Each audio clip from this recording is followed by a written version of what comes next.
tangueros y tangueras, ladies and gentlemen. This is Linda, the Tutu Tango Show, and I just wanted to share with you on this video why you need to touch versus text. Oh my goodness, yes. Hi, I'm Linda Sutton of the Tutu Tango Show, and I just had to get on here for a moment because I got a lot of things going on, but there's something that I've been seeing happening, a conversation that has been really perplexing to me, frustrating to me, and I hate to say annoying to me. So I've seen it in several different circles. I've seen it used by several talk show hosts recently. I've seen it in some Facebook posts, and I've also heard it in conversations where people are trying to decipher text messages. And so they're communicating through tweet or text, and they are determining what the meaning of a text message is based on characteristics of the text. And so I've just been watching this lately, and I've got a few words to say about this. So what I've been hearing, and I knew that there was something to it, but I didn't realize people were trying to make a science of it. So one particular gentleman who was a talk show host was talking about the use of capitalization, and he kept saying, don't yell at me. He said, you're using all caps in your text message, like, don't yell at me. And I was just like listening to that going, okay. So he's like, don't use all caps. That's like yelling at a person. And it's like, don't yell at me. But he wasn't really just explaining that. He was like responding to the text message in that way. And so I was like, okay. And then, another person was talking about how a person was using the word way. And so they were like, that's way too serious. And so they used 6 or 7 Y's in the way and 4 A's. And so, the person was like, oh, this person is like too desperate because they used 7 Y's instead of 4 Y's, and they used 4 A's instead of 2 A's. And I was just like, what is this crazy? What is people doing here? What's we doing here? Like, what? This is not communication. So I wanted to jump in here on that because communication is something that's very, very, extremely, very, very important to me on the Tutu Tango Show.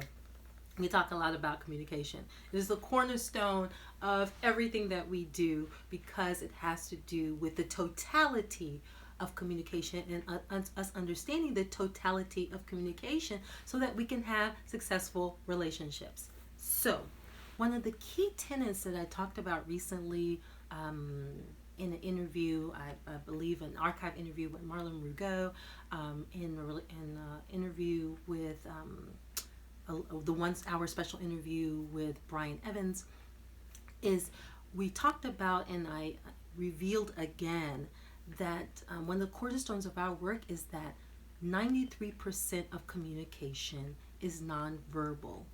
Only 7% of communication is verbal. So just look at that again. Only 7% of communication is verbal. Only 7% of communication is the actual words that you use. And I'm going to kind of extrapolate because it's only 7% of the words that you use, meaning the words that come out of your mouth or even the words that are written. There's only communication is only 7% of that. 93% of communication actually is in body language, body positioning, tonality, the energetics, or what some people might call the intention behind the words, but the literal energy behind it. Energy, tone, body positioning, body posture, language. Though that is the 93% that makes up communication and relationships. So we have 7% of communication is verbal, 93% of it is nonverbal. Why is that important? Because we've moved into an era where we are using texting and emails as a primary mode of communication. So it's actually even strange for people to have conversations now over the phone because we're so used to having text conversations. Not at all my favorite way to have conversations. Quite frankly, just so you know, as an aside for me, texting is actually very annoying. And the reason why I say that is because it's not an effective way to have true dialogue and conversation. If I have a quick message or something to send out, that's one thing. But to actually attempt to have conversation, dialogue, build connection, build relationship, have understanding, texting is not at all a way to do that. In fact, in one of these conversations, not only did, I hear this complaint about yelling because a person is using all caps, as if that's really yelling, or as opposed to just using it for emphasis purposes. The other one where I said that the person was talking about that they were using the exaggeration of the number of letters was problematic. Another thing that I've heard in texting relationships is that if you write in incomplete sentences, or you write more than a couple of sentences, that people kind of scoff at what they call text paragraphs. So in other words, if you were to actually communicate through texting the way that you would actually communicate verbally, people find that offensive, or they find that too much. And you're right, in some ways it is too much for that particular platform. But if that is the only platform that you're using to communicate with someone, then to write in a complete sentence, to give a complete idea, and to actually share a train of thought, if that's the only way that you're having conversation with someone, then a text paragraph is totally appropriate in order to communicate an entire idea to a person, or to have a conversation with someone, if that is what that the platform that you're using to actually converse with someone. Otherwise, just pick up the phone and talk to them. But if you're not willing to talk to them and you're trying to communicate with them solely through text messaging, then text paragraphs is the only appropriate way to communicate a complete thought. Let's try that on for size. Finally, emoticons do not communicate complete ideas. Okay, I just want to say that. I don't want to offend anybody in this, but I want to keep it real, especially for adults. I know that it is a very popular thing to use emoticons and emojis to communicate ideas and phrases and things like that, but there's several hundred of them. None of the commonly used ones.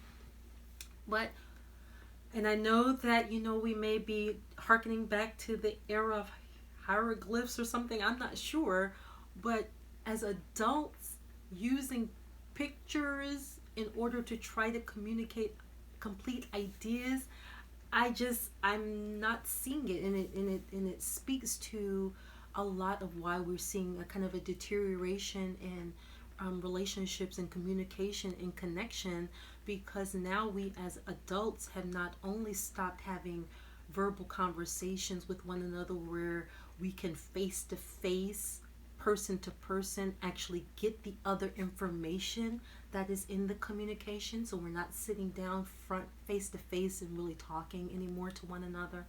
Also, we are scoffing at the sharing of complete ideas. So as we've kind of relegated our communications to primarily text messaging, we're trying to communicate everything into 150 characters or less, 120 to 140 characters or less.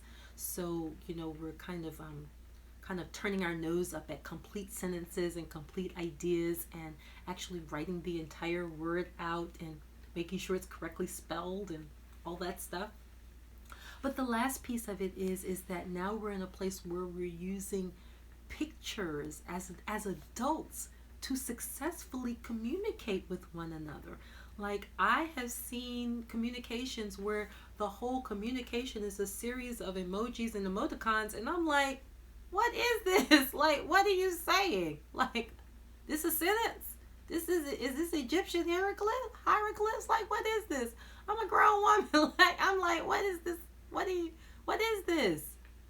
What are you saying? Like, we grown. What are we doing here? We grown, folks. We grown. Okay? We grown. If you are over the age of 18 years old and you're sending adults entire sentences of emoticons, I recommend, just a recommendation, that you rethink that so that you can get back to a place where there's just richer, more robust, deeper conversations and connections. I mean, I understand if that's what people's thing is, but the kind of backlash that I'm hearing from it doesn't really align with the reality of it. So, just in terms of communication, once again, I just want to kind of get back to that, because the key thing is, just because we've changed the platform of which that we're using to communicate doesn't mean the things that make up communication have changed. So the fact that you're still doing it all visually, that's still only the 7%. There is so much that is being missed, and I see that's why we have so much more turmoil and chaos in our relationships, because we're only operating in the 7%. We're not even hearing the words anymore, and so people are left to completely fill in the blanks of that 93%, which is why people are totally missing one another, not only in their interpersonal relationships, but actually on the larger world stage. When you see kind of these Facebook disagreements and things like that, it's like we're not even listening to each other. We're not even really hearing each other. We're not understanding one another, because we're reliant solely on these modes of communication now that aren't even the tip of the iceberg. They're not even the snowflake on the tip of the iceberg. So just want to say that I titled this video Text Over versus Touch, because I really think it's important for us to get back to some basics, and that is giving the personal touch of communication and relationship. Whether it be personal touch in terms of really reaching out and connecting with one another, whether it mean that physical touch of literally kind of connecting face to face, man and woman, or woman to woman, or man to man, and just really connecting with one another as friends, as partners, as loved ones, and really engaging so that we can really take in the entire message from a person, so that we can respond fully and completely to the ones in our life. I know some people are so starved for real communication these days, and so I hope that this video will serve as a prompt to inspire you to get back to that. And like I said, if you need to do it, try to limit it to, just a few necessary transactional conversations. But in order to really build relationship, connection, and closeness, I really recommend that you pick up the phone and let someone hear your voice, or even if it's just FaceTime to see you, but to take additional effort and just sit down with someone, meet them first face to face, have coffee or tea or a meal with them, put the phone down, turn it off, power it down, put it in your pocket or in your purse, and really give someone your undivided attention. This is Lena Sutton of the 22 Tango Show. I know you guys got to see me rant a little bit, but I think it's really, really important in this day and age for us to really get back to those basics of communicating effectively and communicating completely. And as I say on the 22 Tango Show, it not only takes two to tango, but absolutely, definitely, it takes you to tango. Ciao.